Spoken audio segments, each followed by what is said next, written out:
Cooking Tamil. இன்னைக்கு நம்ம கிச்சனில் என்ன பார்க்க போகிறோம் அப்படின்னா, கிறிஸ்மஸ் சீசன் நெருங்கிச்சு. இன்னும் 2-3 நாள் தான் இருக்குது கிறிஸ்மஸ்க்கு. நமக்கு வந்து பலகாரம் செய்ய டைம் இல்லாமல் போச்சு. அதனால் இப்போ கடைசி நிமிஷம் ஆனதுனால ஏதோ 1-2 செய்யலாம்னு சொல்லிட்டு இன்றைக்கி முறுக்கு செய்ய போகிறோம். முறுக்கு வந்து புழுங்கல் அரிசி, இட்லி அரிசி வச்சு நம்ம முறுக்கு செய்ய போகிறோம். இதோட டேஸ்ட் வந்து ரொம்ப ரொம்ப நல்லாயிருக்கும். வாங்க எப்படி செய்யறதுன்னு வீடியோக்குள்ளே போய் பார்க்கலாம். புழுங்கல் அரிசி முறுக்கு செய்யறதுக்காக நான் வந்து 1 கிலோ அளவுக்கு இட்லி அரிசி எடுத்து நல்லா கழுவிட்டு ஒரு 3 மணி நேரம் தண்ணியில் ஊற வச்சு, அப்புறமா தண்ணியை வடிச்சிட்டு கிரைண்டரில் ஓரளவுக்கு நம்மளால் எவ்வளோ கட்டி அரைக்க முடியுமோ அந்த அளவுக்கு அரைச்சி எடுத்தாச்சு. இப்போ இது கூட வந்து 300 கிராம் அளவுக்கு பொட்டுக்கடலை எடுத்து பொடிச்சு ஜலிச்சு எடுத்து வச்சுருக்கிறேன். இதை சேர்த்துக்கலாம். இது கூட வந்து 1 டேபிள் ஸ்பூன் அளவுக்கு சீரகத்தை சேர்த்துக்கிறேன். அதே மாதிரி எள்ளு, இதையும் வந்து நம்ம 1 டேபிள் ஸ்பூன்லேருந்து 1 டேபிள் ஸ்பூன் அளவுக்கு சேர்த்துக்கலாம். அப்புறம் உப்பு பார்த்திங்கன்னா 1 டேபிள் ஸ்பூன் நிறச்சி எடுத்துருக்கேன். இல்லை கிராம் கணக்கில் போடுற மாதிரி இருந்தால் 22 கிராம் அளவுக்கு இதுக்கு சரியாக இருக்கும்.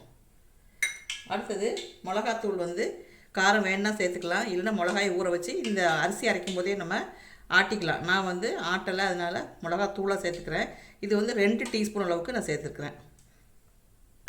அப்புறம் 1 டீஸ்பூன் அளவுக்கு பெருங்காயம். இந்த அளவுக்கு வந்து 100 கிராம் வெண்ணெய் நமக்கு சரியாக இருக்கும். அதையும் சேர்த்துட்டு நம்ம நல்லா மிக்ஸ் பண்ணிக்கலாம்.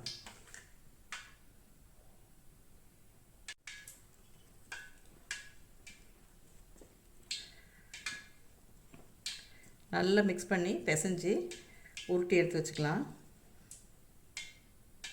பாருங்கள், இந்த அளவுக்கு வந்து மாவை நல்லா நம்ம பிசைஞ்சாச்சு.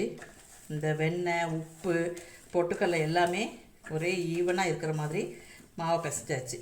இப்போ இதை முறுக்கச்சில் போட்டு நம்ம புழிஞ்சு எடுத்துடலாம்.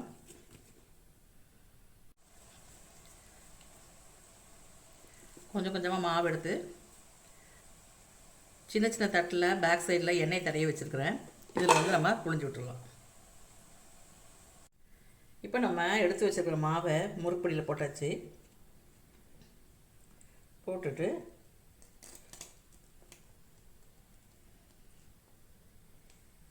இந்த மாதிரி சுற்றி எடுத்துக்கலாம்.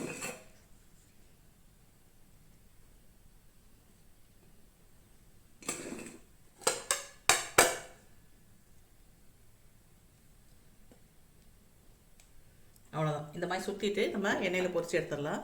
பாருங்கள், நம்ம புழிஞ்ச முறுக்கையெல்லாம் எண்ணெயில் போட்டு எடுக்க ஆரம்பிச்சிட்டேன்.